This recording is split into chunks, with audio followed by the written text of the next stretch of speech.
Welcome back to the Shared Practices podcast. We have another episode today on case acceptance, and we have an expert on that subject who co-authored a book recently with Dr. Frank Spear, Adam McWethy, who's the Vice President of Marketing at Spear Education, and really brought a lot to the table. So this was a fun interview, and I think people are going to get a lot out of this. What do you think, George? Welcome to the show, by the way. Thank you. Yeah, he killed it. I mean, I had a super long page of notes from listening to this episode and had to really condense my thoughts down for the outro. This will probably be a longer outro. I think we have a lot to talk to. Really great episode. The Spear guys, they're really good when it comes to patient communication and building value for services. And so I think you see that kind of mindset come through in this episode for sure. Well, cool. Well, let's get into it. So we know we're going to have a little bit longer of an outro. If you guys want to hear our thoughts on it, stick around. But we will introduce Adam McWethy. Maybe you've thought about switching to Blue Sky Bio's implants, but you're not sure because you haven't had the chance to try them out in person and see for yourself. So I'm the type that when I'm on Amazon, when I'm on anything, I'm going to look at the reviews. I'm going to read the reviews, the good reviews, the bad reviews. I want to know exactly what I'm getting myself into. So I went on the 365 Digital Dentistry Facebook page and found a post of someone who said that they were finally looking to switch to Blue Sky Bio's implants. And someone asked on that thread, what makes one want to use Blue Sky Bio's implants over other clone or compatible systems? And what do they offer that larger name brand implants don't offer?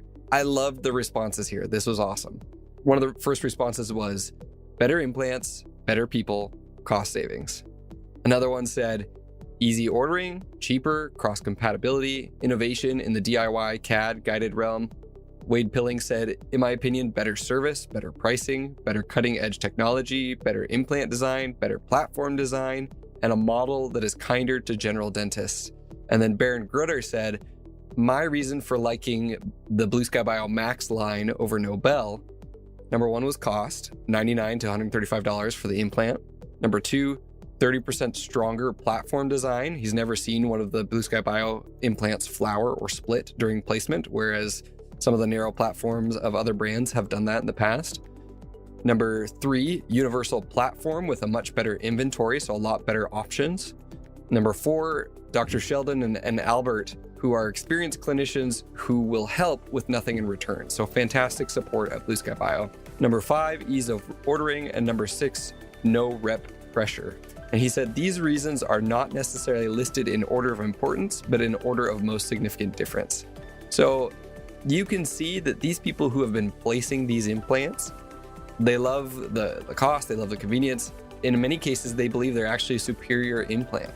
To try out your first set of Blue Sky Bio implants, go to blueskybio.com/store and check out their 6 lines of cutting-edge dental implants and compatible parts. Okay.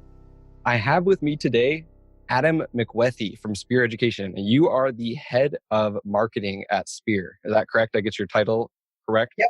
Yeah, no, I'm the Vice President of Marketing, and then I also oversee a couple of different things here around our content and faculty, and I built our patient education platform and a couple other things. So you have a very long history of things that you've done both within Spear and outside of Spear. I feel bad. I was trying to schedule you and Dr. Spear because you guys wrote that book together on case acceptance. Right. And, we're emailing back and forth. It's hard to coordinate everyone's schedules. And I just feel bad that today you had to email back and be like, you realize Dr. Spear's not going to be on today. It's just going to be me. And I'm just like, man, I would hate to have co-authored a book with Dr. Spear. And then everyone is like, hey, let's interview. And you're like, no, Spear's not going to be there. It's just going to be me. Is that okay? But I'm like, right. No, I want to talk with you, Adam. No. I understand where I am in the pecking order. His name is on the building. Yeah. I'm just a little cog in the machine. So I don't want people to be disappointed. No. And our history goes back. I'll throw myself under the bus. We got you guys to sponsor a season of our podcast. And we were very, very grateful. It was a dream to be able to produce ads for you guys because I could just go into Spear Online, find a little tantalizing clip of one of the courses, and then bake that into an ad. And it made the most phenomenal ads ever. And eventually, you guys moved on and you moved up to Dental Hacks. And when I saw that, I was like, okay, they're the podcast that Spear deserved. We pulled the wool over their eyes for a little bit. We're like, no, we're an up and coming podcast. You should sponsor us. And now they've moved on to the big leagues. So, oh man. Yeah, no, we're super elitist. So good. No, well, and Alan and Jason, like, I just listened to a couple of your episodes with them, and I just love that, like, they're the leading podcast in dentistry, and like a number of like fart jokes and other things that yeah. Well, that's the thing. If you would just more fart jokes, and then we'll work on that. That I can definitely work on that. I'm gonna try and get my wife's cat out from my recording studio. She likes to hide in the corner here. Okay. Nice. So, one of the things that I heard from your interview on Dr. Mark Costas's podcast, which was an awesome interview, was a little bit of your background before Spear and some of the companies that you were involved with, and I think kind of ran a company here and there as well at different points. But you were involved in high-end, in-home personal training. Tell me about that. Yeah. So just for the record, because there are a lot of people who are run successful practices. I started that. I grew it way too fast, and then ran it into the ground when the recession came. So you learn a lot from that. So I always hope that everybody else can learn from some of my mistakes. But the model was pretty interesting. So we had a partnership with an exercise equipment company that sold in-home exercise equipment. And if you bought a piece of equipment over a certain amount of money, you got one of my trainers to come out and spend an hour kind of teaching you how to use it. And then, they would suggest training or, if it was appropriate, and kind of help you to move forward with making some better choices about what you're doing from an exercise and nutrition perspective. I see it as kind of like a little bit of a parallel to dentistry in that you're trying to get people to take care of their health, do something painful, exercise, and pay a little bit of money, take some money to do all these things, and get a little bit personal and uncomfortable having a trainer out there. Yep. Well, and that's the thing that was so interesting when I got into this. It's really pretty analogous because you're competing against, you're selling a commodity, right? So training has become a commodity. You can get a personal trainer anywhere from $15 for half an hour up to $500 for an hour, somewhere in that neighborhood. And there's not really any rhyme or reason as to why one is more than the other. There are it's a little bit different in that at least dentists have a single certification that is recognized, whereas like personal trainers are more like real estate agents. I could have the same degree, or I could have the same certification that somebody who went to school for 4 years learning exercise science did. And, I could read a book for 3 months and get the same certification. So it's a little bit weird. So, you're trying to help people build value and you're trying to do all these other things. And, they're like, well, gosh, why does this cost so much? And they also, generally speaking, think they know what's going on. Yeah. They know what they're doing. And think they have experienced exercise before, but it's just different when you're with a trainer. And it's more about, the perception is the trainer's there for people who have, no willpower or just harder. But the reality is that a good trainer is going to help you work around injuries. They're going to help take you to another physical level. They're going to spend the time looking at diet research and science around exercise and movement and all that kind of stuff.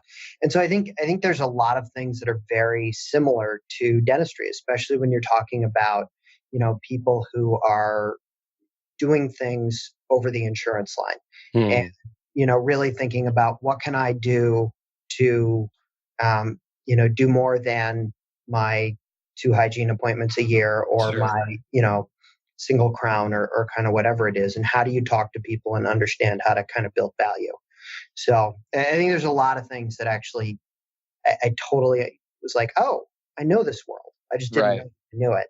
Well, I love that you have this background and then you're in Spear and you basically were able to dive in and just consume Spear online content, all of the content that Spear has to offer and be there in the lectures to the point where I want to congratulate you on your question to Alan and Jason in the Dental Hacks interview when you asked about isolation on a wisdom tooth. You're like, how do you get isolation to do a filling on a wisdom tooth? I feel like if you understand dentistry to realize like how crappy of a situation it would be to try and restore a wisdom tooth, you've really delved into the clinical side of dentistry, and you understand the things that are frustrating and the problems that we have.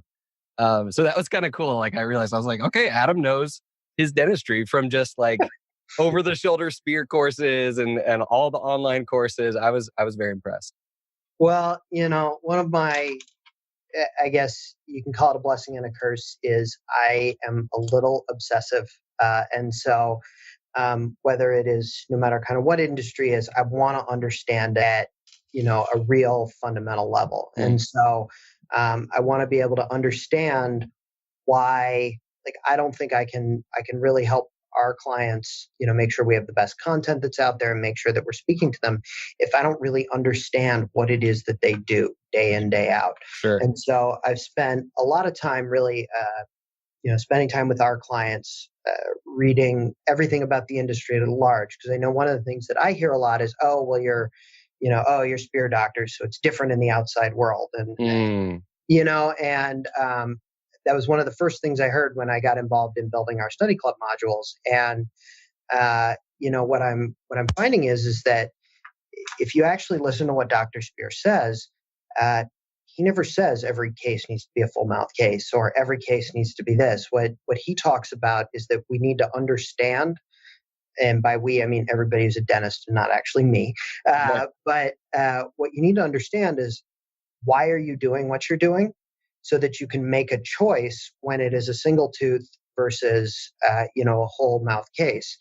And a lot of the principles, like occlusion, for instance. So Darren Deester's teaching our occlusion workshop now, and I've been super involved with helping him. And like, the idea is that it's not, our occlusion workshop will teach you 70% of your patients, occlusion is not going to be necessarily something, they're not going to be in a risky state for messing with their occlusion. You can probably accept, the occlusion that they already have, but you've got to know when, because if you get that wrong in that 30%, you're in trouble. It's like, right.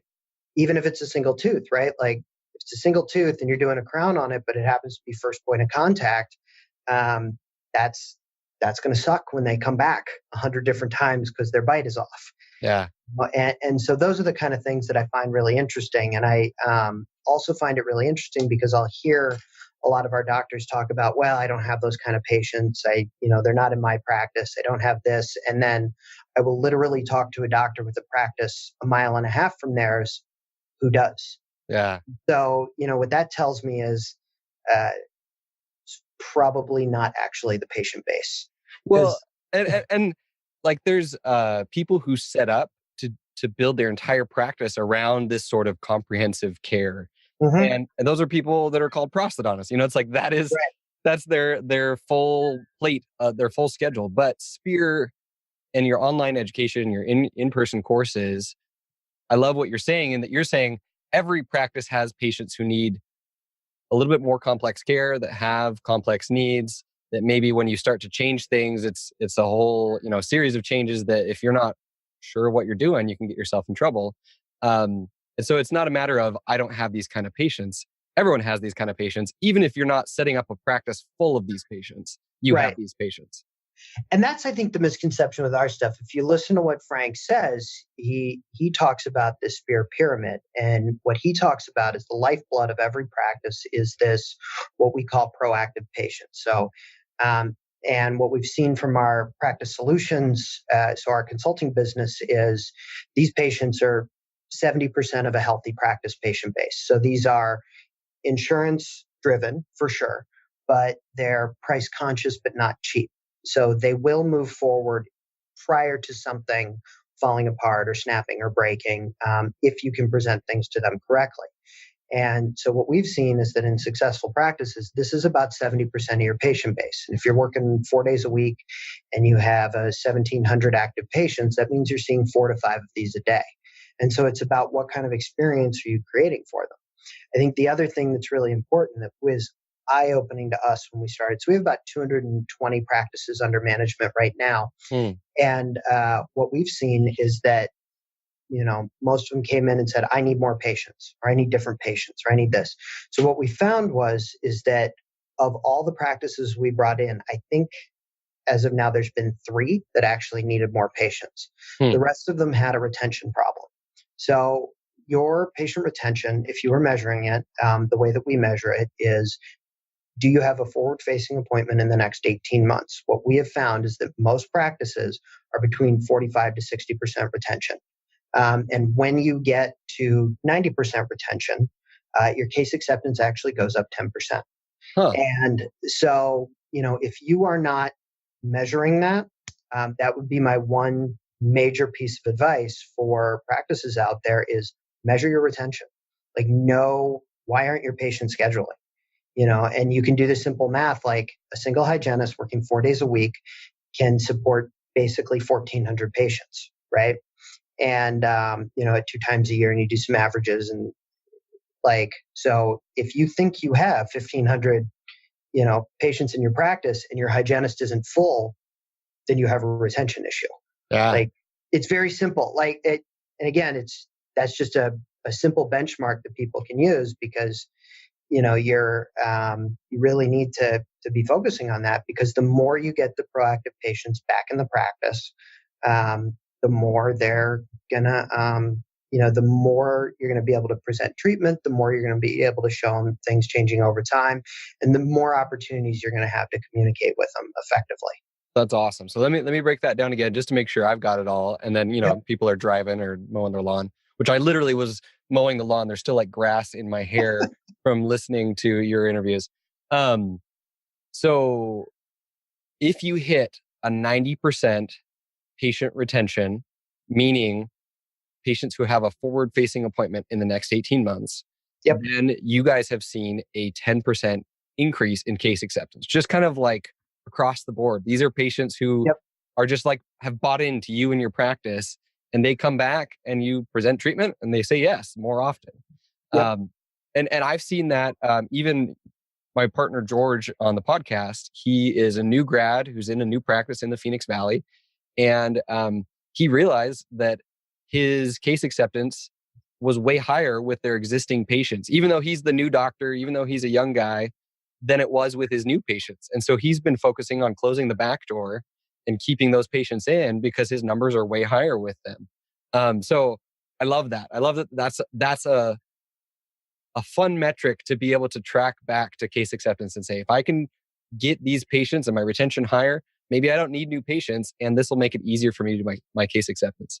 I do want to ask you one question on, you said you had like 230 practices under management or something. So what do you mean by that? Do you guys have like a DSO or something that I'm missing out on? No, we have a consulting business. Okay. So under management is probably the wrong term, that are in a consulting agreement with us. But our consulting works a little bit differently than a lot of the other consulting models. So what we do is, generally speaking, consulting models are, I come out to your practice as a consultant, I do a deep dive analysis, and then I give you some recommendations, and then, I come back a couple times a year. So our consulting works on, we have a proprietary software that we've built that sits on top of Dentrix and EagleSoft and Open Dental. And it pulls all your information out. We actually spend the first year really cleaning up your data, because a lot of the data within those things are, you'll see, just because of the way it creates, if you have a variation on a treatment plan, it could show up as 6 treatment plans, or you have custom codes, you have all these things in there. And, we clean up the data. We do, in the first year, we do a P&L analysis, we do a fee analysis, we do a bunch of other things in the first year, but we get your software up and running, and then you work with a consultant virtually for the most part. So they are watching your dashboard, they're working with your office, they're doing team meetings, they're doing these things. And then you actually bring your team out to a couple of different courses here. Okay. And so it's a little bit different in that our goal is to really have those people stay with us for the long run, because we can continue to refine and continue to look at kind of one area or another. And then, what we really do with it is we help apply specific education to the problems that are going on.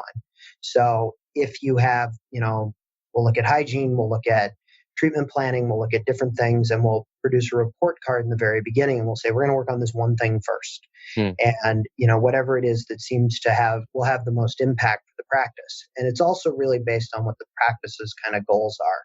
Cool. So, we obviously have certain solutions, but we try to really focus on what does the practice want and where do they want to go.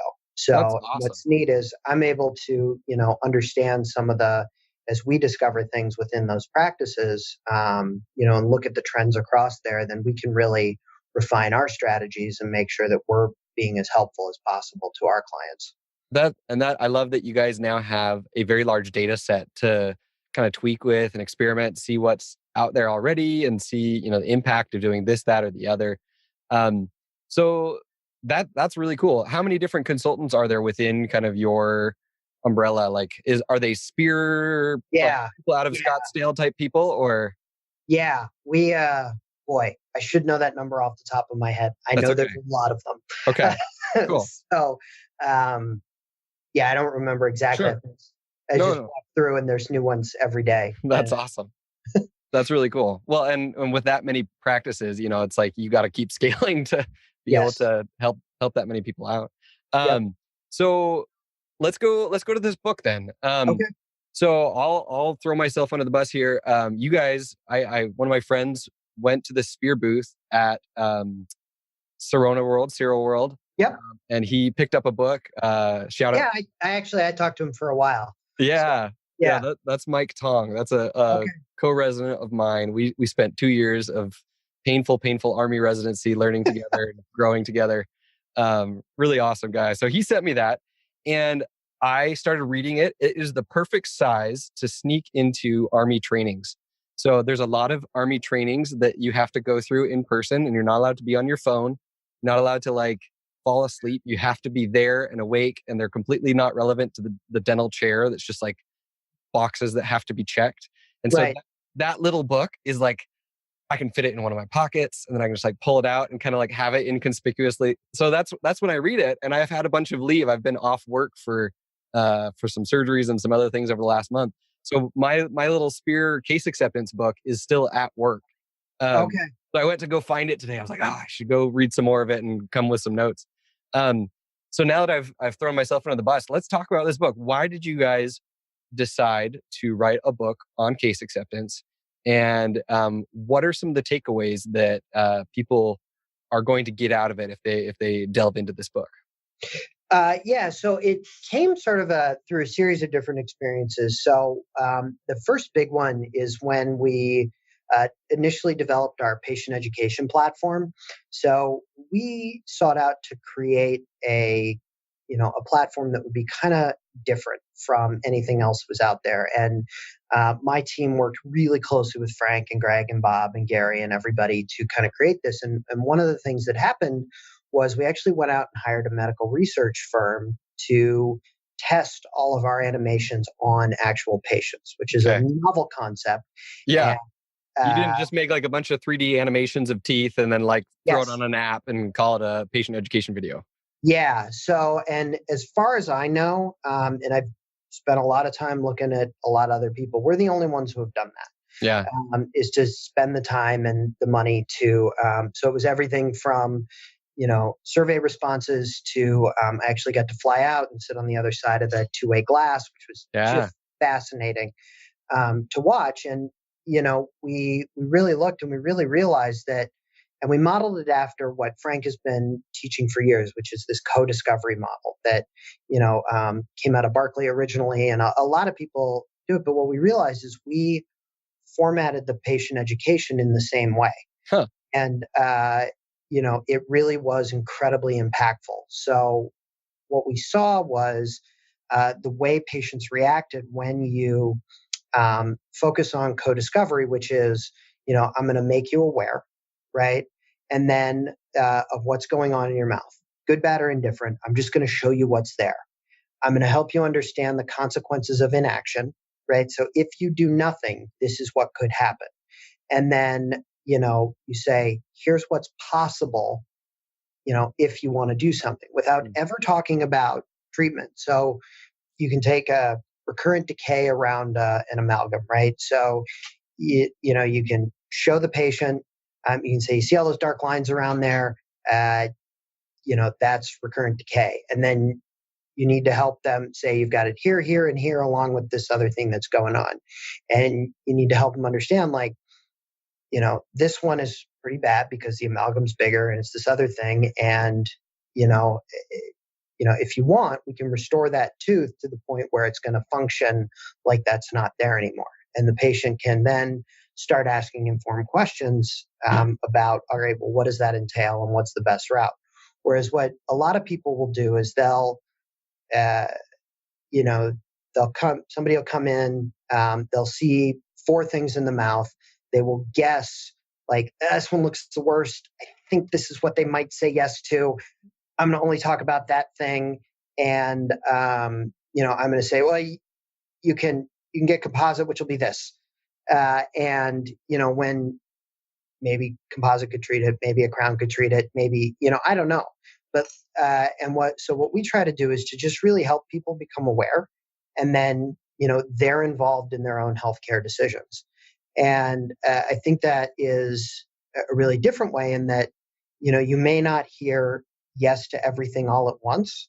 And what Frank talks about a lot that I love is this idea that, the comprehensive exam, whether it's on new patients or returning patients, is not a profit center for the practice, but it is the center of all future profits. And we really design the patient net around that. So if you look at our conditions videos, they're going to show you what's going on. They're going to show you the progression of what will happen if left untreated and nothing changes. And then that's the jumping off point for conversations with patients. And so we did that. And then Frank and I spent a lot of time kind of talking about this. Yeah. I want to stop you here because this is really interesting to me, because you guys have both data and research, and you've built this platform, and you were involved with really creating this patient education platform.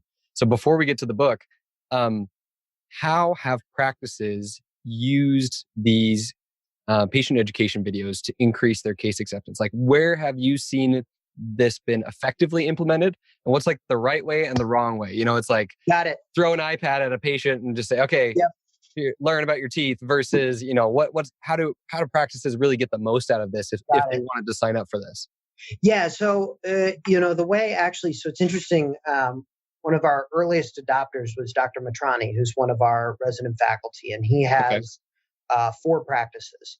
And what he did, which is really interesting, and we've seen it similar with other practices, is he started with getting his whole team to look at what are the 5 most common conditions and most common procedures that we see. And every team member threw in the 5 that they think it was. They narrowed it down to a list.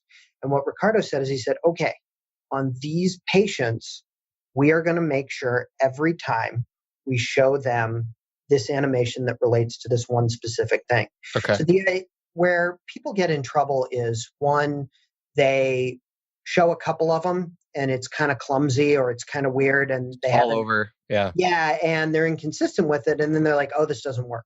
Right. Or they get one patient who's put off by it and they're like, oh, this is a terrible idea. Yeah. Or they try to implement it 100% across the board on everything they're doing, change everything. And that also never tends to work that well, because, we are, it's hard as humans for us to change all of our patterns all at once. I bet people like your team would get antsy, like waiting for the videos all the time for every patient. Oh, yeah.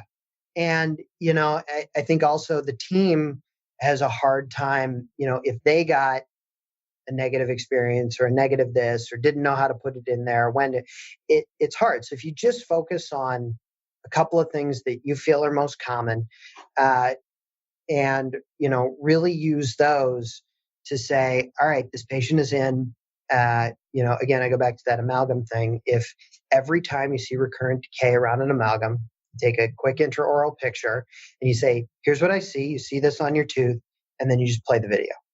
And just say, part of, again, where we try to coach is, when you show it, especially to existing patients, you can say, we've invested in this technology. We really want to make sure our patients understand what's going on. So I'm going to show you this 90-second video, and then we can kind of talk about it afterwards.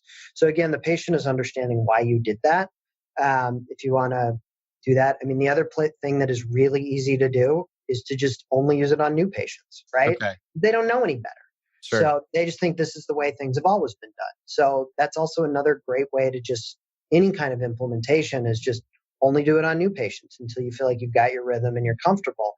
And then you start introducing it to, existing patients. So I guess my two things for implementing anything like this where it's a communication tool and it's patient facing is one, pick a really limited and specific scope of your initial implementation. So say, I'm going to do it only on these things until I am an expert at it. And then the next thing is, if you're still not comfortable, only do it on new patients because they don't know any better. Yeah. And so it's not like, well, why are you showing me this now? And why does this now? Because I think that's, we learned that a long time ago. Frank has always talked about it where he says, well, so you go take CE and all of a sudden now you can treat wear cases you didn't before. Sure. See it everywhere. So how do you talk to your patients about because what are you going to say? Well, I've been watching this for 10 years and I just didn't know what to do with it. So now I'm going to recommend. You were a train wreck and I just didn't know where to start. But now I know where to start. And well, let's do something. And the patient's like, well, everything was fine before. Why are we treating this now? And so what Frank, he has specific language where what he says is, and what he's always said to patients is, advances have happened in dentistry that allow us to treat things that maybe we couldn't treat before. And I continue to get education. So I'm learning about new discoveries, that maybe weren't out there. Sure. 5 years ago. And to say, I want to take a look at these things. And people understand that because, I had a knee surgery 20 years ago. It is radically different how they do that surgery today. Yeah. And so my hope is that all medicine's going to evolve. Yeah. Right? Oh, yeah. So I don't get leeches on me or something.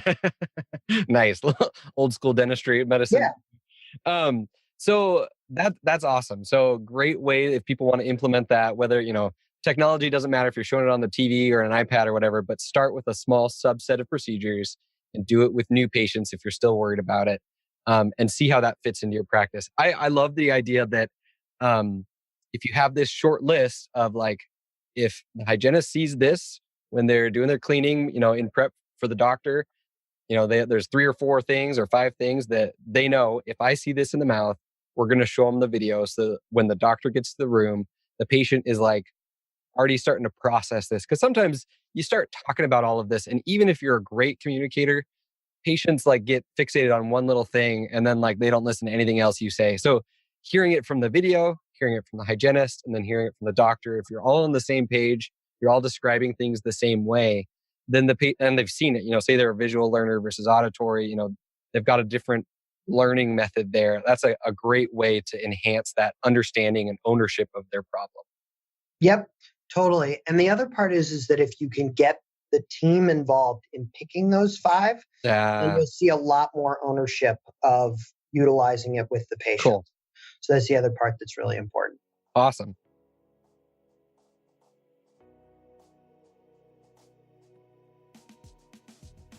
Okay, time for some Facebook reviews of Q Optics. The first one here is regret. This is someone who wished they could have had Q Optics Loop. They said, don't do, and they said a company name that we won't mention here, but it rhymes with fiber optic. Don't do fiber optic. Their customer service has been terrible for me and buddies from my same school. If I had the option, I definitely would have gone with Q Optics. Another one here by Setu. She says, I've researched and tried all of the different brands of loops, and Q Optics are the best loops, hands down. I got the prismatic and have noticed a huge difference in my work and posture. I like what Nick Hill did here. He said, a few classmates and I met the Oroscoptic, Surgitel, Designs for Vision, and Q Optics rep for lunch, each one on a separate day. Good call. That would have been bad to just invite them all for a big rumble. He says, I liked the Q Optics product the most lightweight, great design, no need for side shields since the frames are OSHA compliant, amazing customer service, and optical quality works well for me. I purchased the 3.5x non-prismatic. Okay, last review. Laura said, I have Q Optics Prismatic 4.0 and they are the best investment I've made in dental school.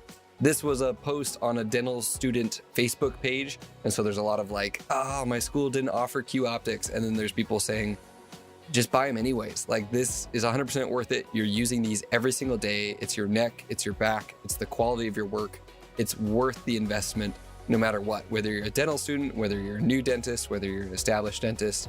These are just fantastic loupes. Check them out at qoptics.com. Email sales@qoptics.com with the promo code SP19 for a discount on your loupes and light combo.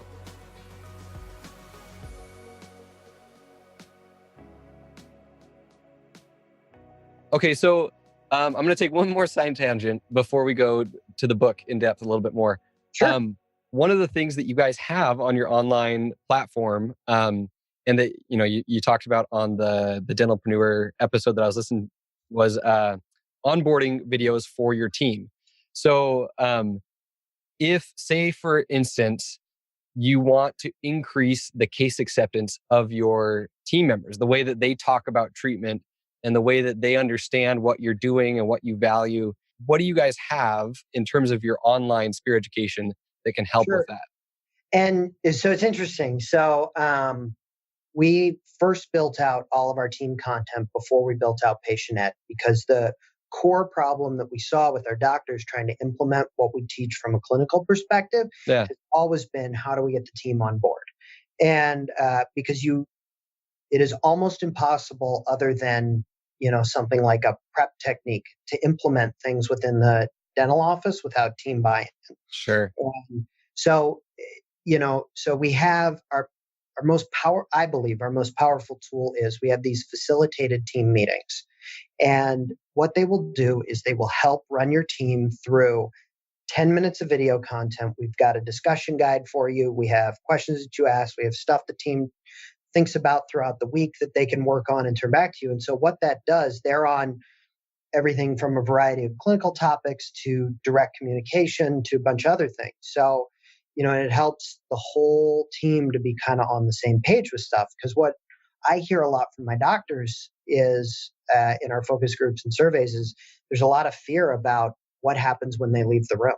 Yeah. Right. And they turn to the assistant, or they turn to the hygienist, whoever's there, or, does the front office. So Frank did this one on occlusal appliances for wear. Right. And, it's interesting when we do a seminar, Frank will always have everybody raise their hand about how much do you charge for a custom appliance. And, he'll go from 1,500 down to 300, and you'll see audience all in the way. And he will ask, how many of you have been told that that's way too expensive? And everyone will raise their hand. So it doesn't really matter if you're charging $200 or $1,200. And so what this particular team meeting does is it helps the whole team to understand, hey, this piece of acrylic that's going in the mouth, it's more than the cost of the acrylic. Yeah.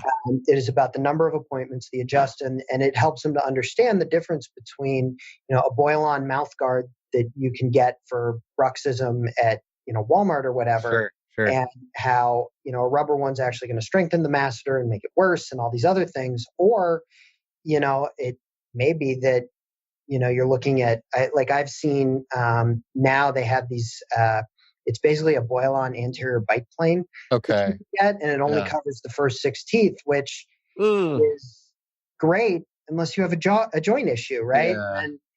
And so helping the team to really understand that. So when the doctor says you need an appliance, it's going to take, 4 appointments to create it, and it's going to be $1,500. And the patient turns and says, really? Yeah. Can't we just get a blank? The assistant or the front office or whoever is going to, really be able to say, no, this is why you need this. Yeah. And so again, those clinical understanding is really important from the team, up to a point. I mean, obviously they're not diagnosing, they're not doing things like that, but they need to be able to support and see the same things that the doctor is seeing.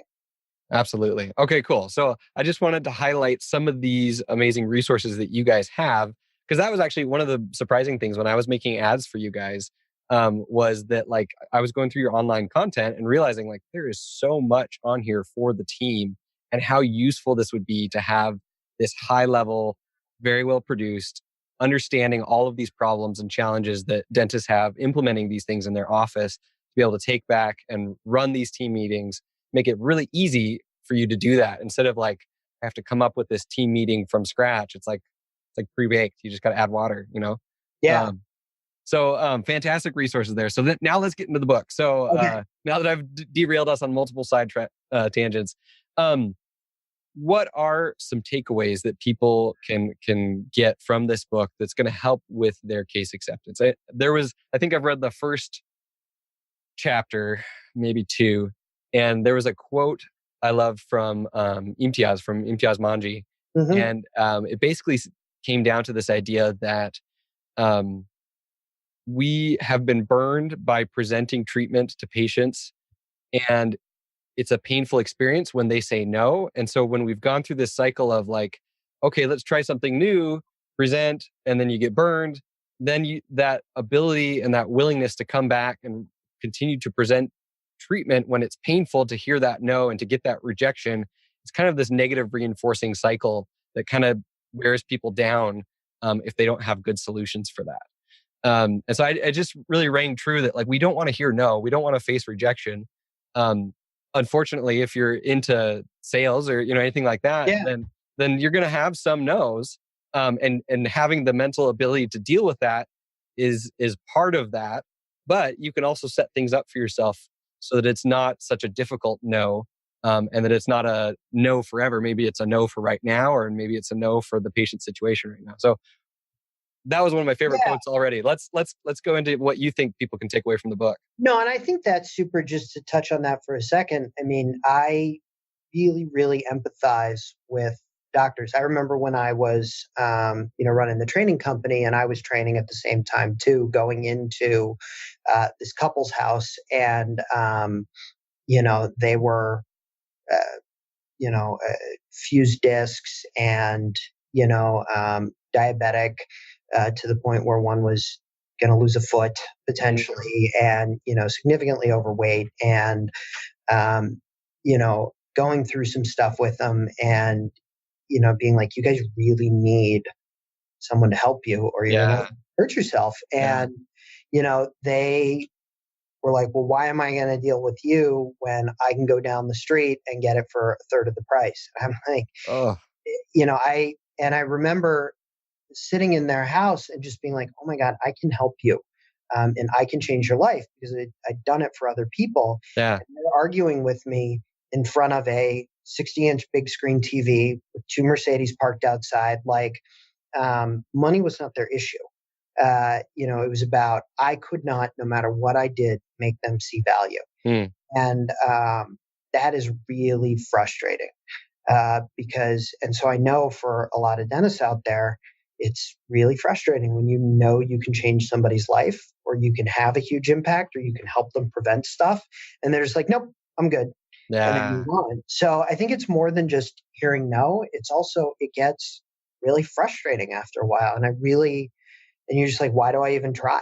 And so I empathize a lot. And that's part of what some of the stuff in the book was about, is, really sitting with Frank and listening to what he did. Actually, I had done a project in graduate school, looking at various persuasion models and trying to truly understand what goes into consultative selling.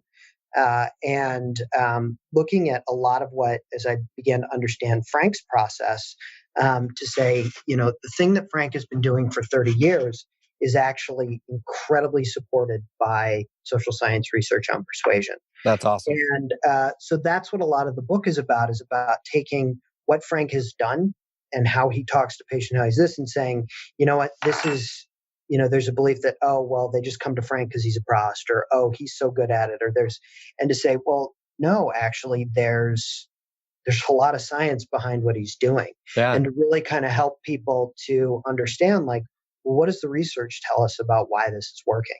And so I think one of the things that I think is most powerful in the book is we talk about this elaboration likelihood model. And it's a model of persuasion that pulls together a whole bunch of research. And what we were able to do is to take that and put it into a decision tree you can use within the practice. And that decision tree will help you determine how hard is it going to be? How much effort are you going to have to put into persuading a patient? And that way you can start gauging like, okay, it doesn't mean that I never don't tell people what's going on, but I understand what I'm getting myself into. And so that I can, say, this is going to be a person that's going to be really hard to persuade. And so I'm going to give them the information and I'm going to hope they do the right thing, but I'm not going to spend hours and hours and hours in a consult or chairside or whatever, because they just may not be ready to hear it. So I just want to make sure I give them what it is, and then they can make a choice about that. Whereas there's other people who, are going to be more likely to be able to hear what you're having to say. And, the reality is that we can't help everybody. We got to help those who want to help themselves to a certain extent. And, we actually will end up serving more patients if we can focus on the ones who are there and who are ready for whatever reason, and just make sure that everybody else stays in that proactive patient base and keep coming back until they reach the point that they're ready. I love that. And I think I first heard this idea maybe from Fred Joyal in his, what's his book on Everything is Marketing? Yep. Or Becoming Remarkable, one of the two? That's a Paul Homily one. Is that? Okay. I think maybe I got that wrong, but he talks about the idea that out of 10 people, you're going to have like 2 people that are going to say yes to you no matter what. They're going to be like, okay, you're the doc, I'll do whatever you'd recommend.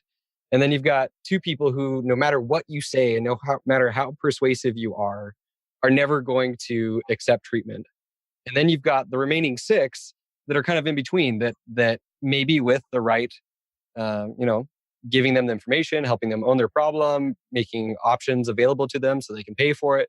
If you do things right, then maybe that middle group will be able to be persuaded to accept treatment and move forward.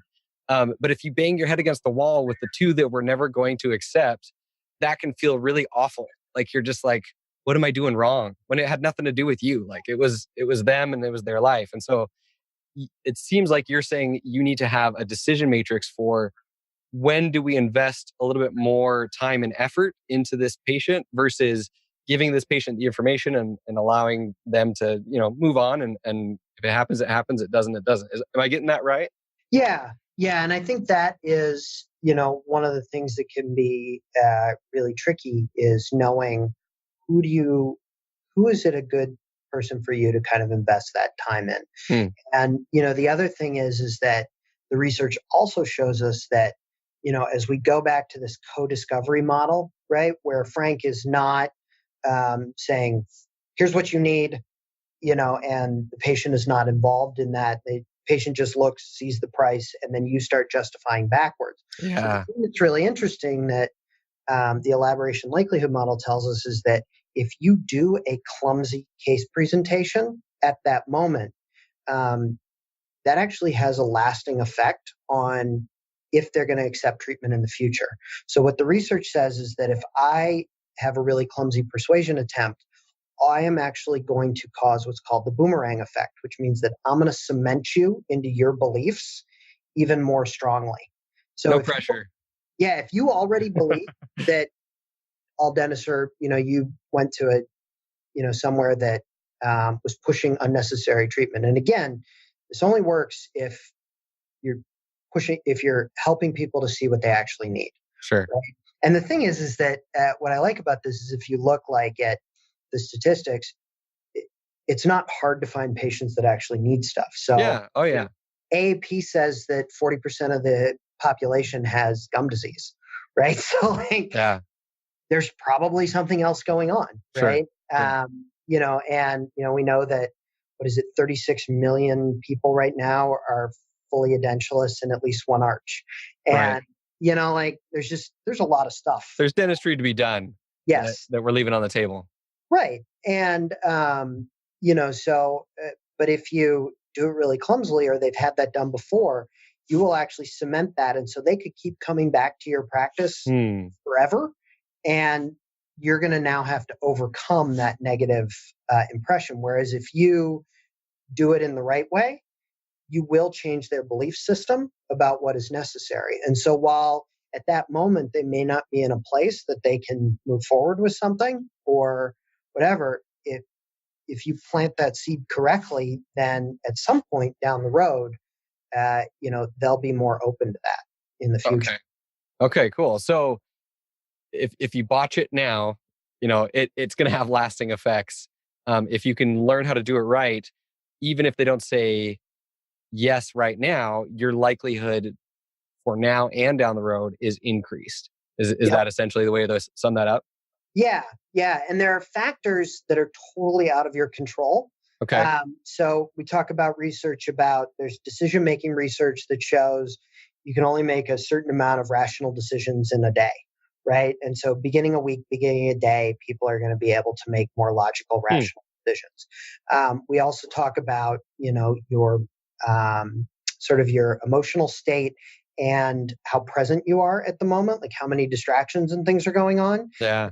So if I come in and I see my dentist and I am coming from a meeting at work that was insane and they see my phone, I'm on emails until the second they are in my mouth, and then they hear my phone buzz 30 times, that's not going to be the day to sit down with me and explain to me a whole bunch of stuff that's going on, because it doesn't matter. I'm not going to hear that because I am worried about 13 people who are blowing me up in the middle of the day.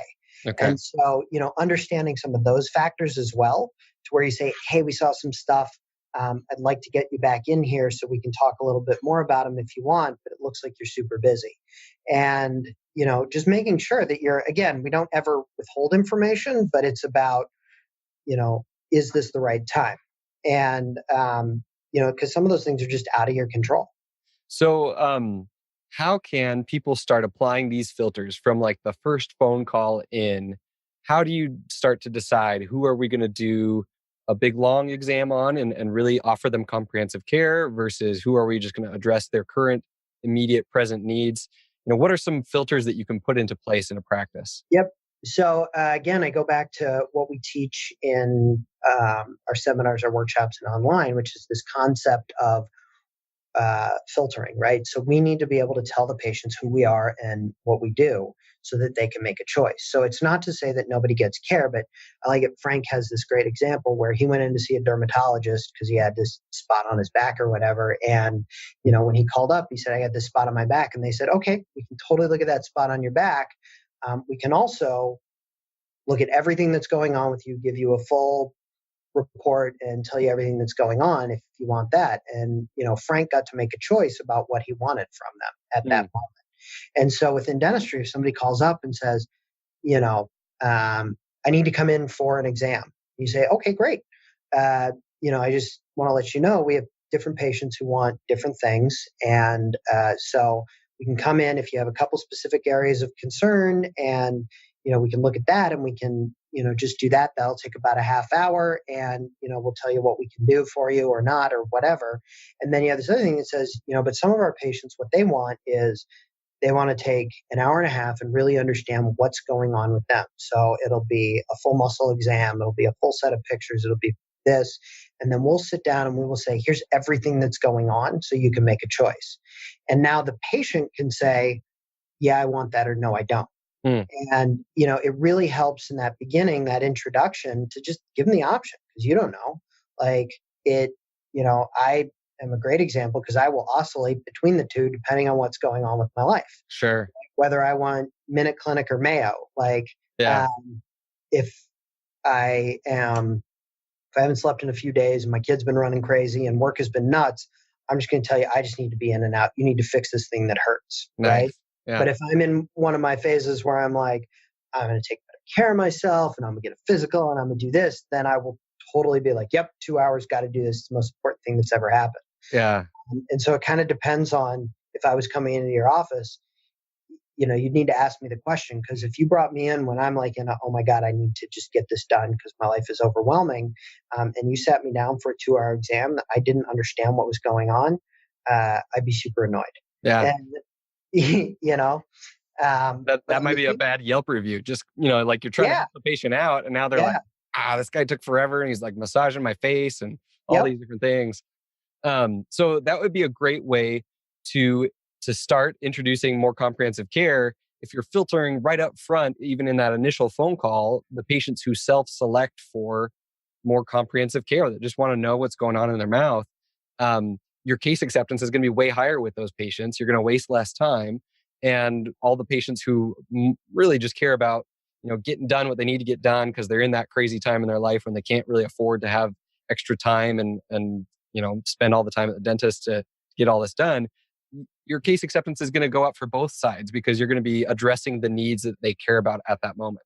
Right. And, and I think the other thing is that no matter what you do, you have to create an experience that is above their expectations. And so, if you think about the last restaurant that you recommended to a friend, what it was is that your expectations going in there were less than what was actually delivered, and if you go into a 3-star Michelin, whatever restaurant, your expectations are pretty high going into that. And so you may not actually recommend that to somebody if you got what you expected. Whereas like if you went to a McDonald's and, it was clean and they were friendly and they had all these healthy options and you were like, this is the greatest McDonald's ever. You would tell everybody about it. Right. And so it doesn't really, to a certain extent, whatever you are giving them, it needs to be an exceptional experience where they feel like, hey, this person knows me. They cared about what they were showing me. They did this. And like we did a study on Yelp reviews and it's pretty interesting. And the one that stood out to me the most as we were doing the research was there were these 2 reviews. One was positive, one was negative. And one, the lady just freaked out about cleaning that went badly, right? So she came in and they couldn't actually give her a cleaning then, and they had to bring her back. And then they used this thing that sprayed her with water and she was pissed. And then this other lady was like, I had a cleaning and they just told me what they were going to do. And it was amazing. And everybody should come here and I love them. Right. And they're both basically probably the same standard of care. Yeah. They both had to come back for their cleaning. They both used the ultrasonic. Like it was the same experience. And it was just what the patient experienced kind of because of their expectations. Yeah. And how did the team set expectations ahead of time? Right. So it's like, we're going to bring you in. We're going to totally look at whatever your problem is. If there's other things going on, we're going to let you know about that. And then you can make a choice where you want to go forward. Right. And all of a sudden the patient is like, oh, okay. And then when I come in, they're like, hi there, Adam. We're really excited for you to be here. Here's all the things we're going to do in our exam. We're going to take a couple of pictures. Maybe you haven't seen that before. Here's what that does. And again, the patient is like, okay. And then, you leave and you get a phone call the next day from the doctor that says, hey, hope everything went well, whatever. Like it doesn't take a lot. And it's not that you call every single patient all the time, but I know my doctor called me after my first visit. And that wasn't something I had experienced at a dental office before. And so I was like, wow. And I didn't even talk to him. He just left a message and I never called him back or anything. But and he did the same thing the first time he had to numb me up. He called me and just asked about the anesthetic. Wear off. Was I okay? Like those things. And like there's 2 phone calls over the course of 5 years. But it's kept me very loyal to the practice because he exceeded my expectations. Yeah. And I think of some movies that come to my mind where I had very low expectations going in and then really enjoyed them. So Madagascar, the kids movie, Hotel Transylvania, and Ant-Man. Those are 3 movies that like I had 0 expectations for any of them. And they were all actually surprisingly good. But I think it was my low expectation. So in some ways, I feel like dentistry as a whole is such a crappy experience for some people in the past. They've had such bad dental experiences that if we can do a good job of managing expectations up front and delivering that really amazing experience, we can set up a real wow kind of great experience for patients that create that loyalty that you're talking about. And it might take a little bit of extra effort. He had to call you twice and leave you 2 messages. But now he's got a lifetime loyal patient that because of that above and beyond expectations. Yep. And that's where systems come in, right? So the calling people doesn't become a big deal if you just say, I'm going to call all these people. My front office is going to get the list of people together for me.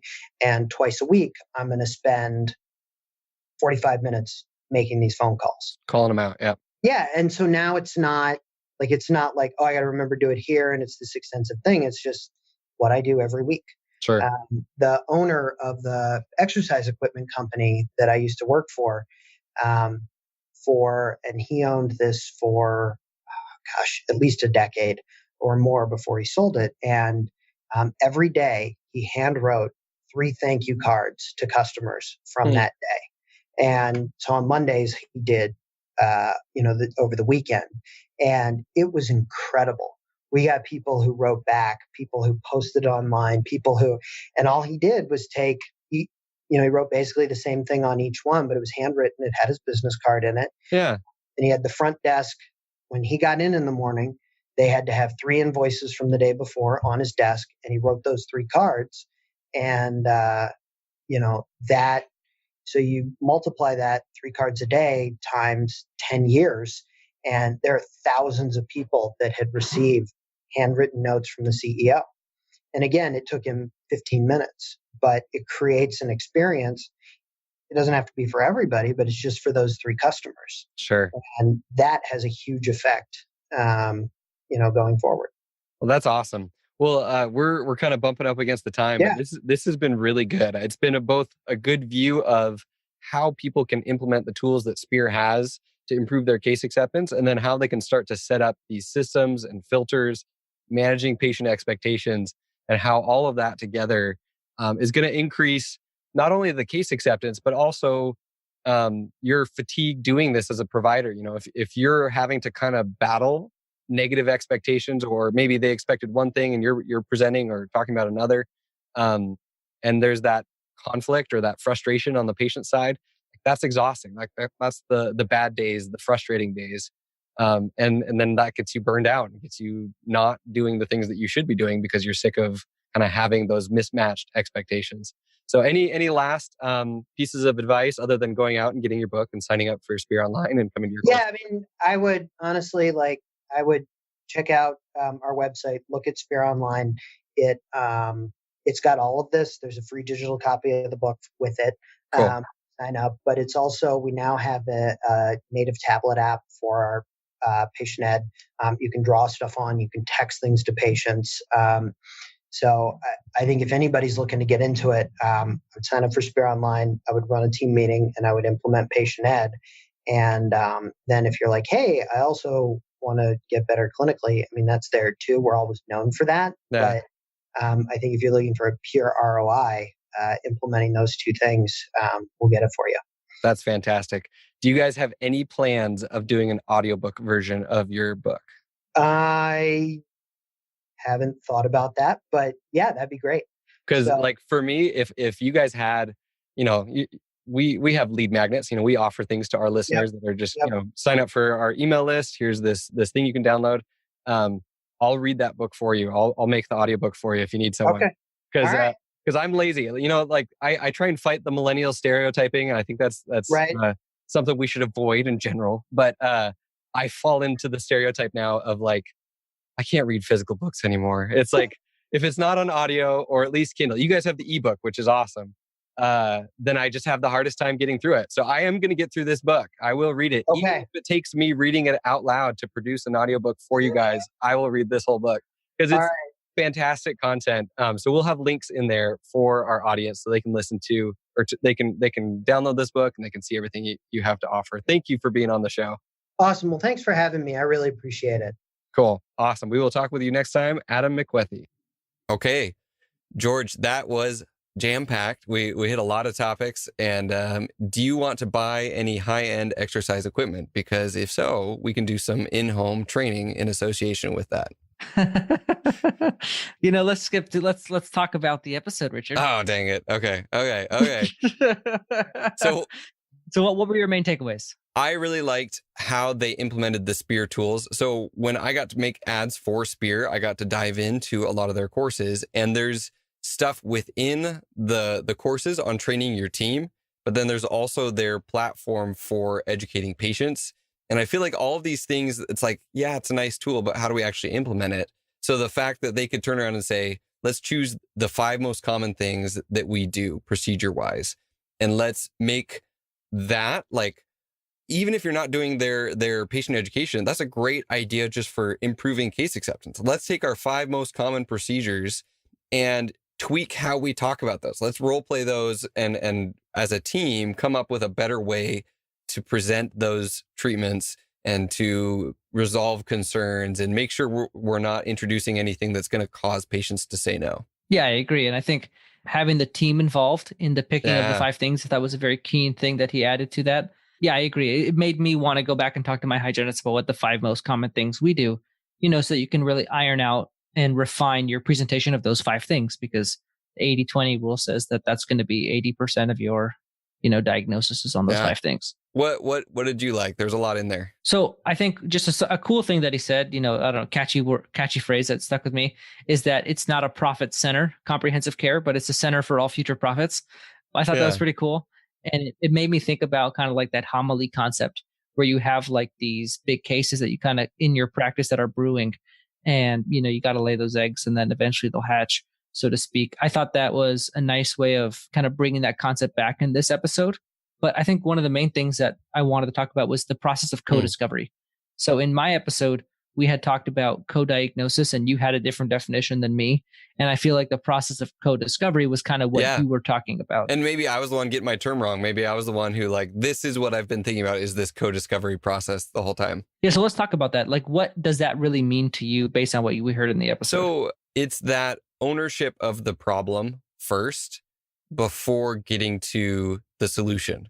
So helping the patient see what you see and understand the consequences of no treatment and of that issue that they have, and making sure that they, they realize that that is an issue and the consequences of it before moving on to here's what we're going to do to fix it. Yeah, I feel like, and that's something that I learned from Breakaway, because Scott had talked about it. He talks about it in the seminar, but then he also talked about it on our podcast the other day. And I think that concept is because until the patient asks you, like, what do we do about, is actually showing some sort of concern to the problem, there's no point in bringing up a solution.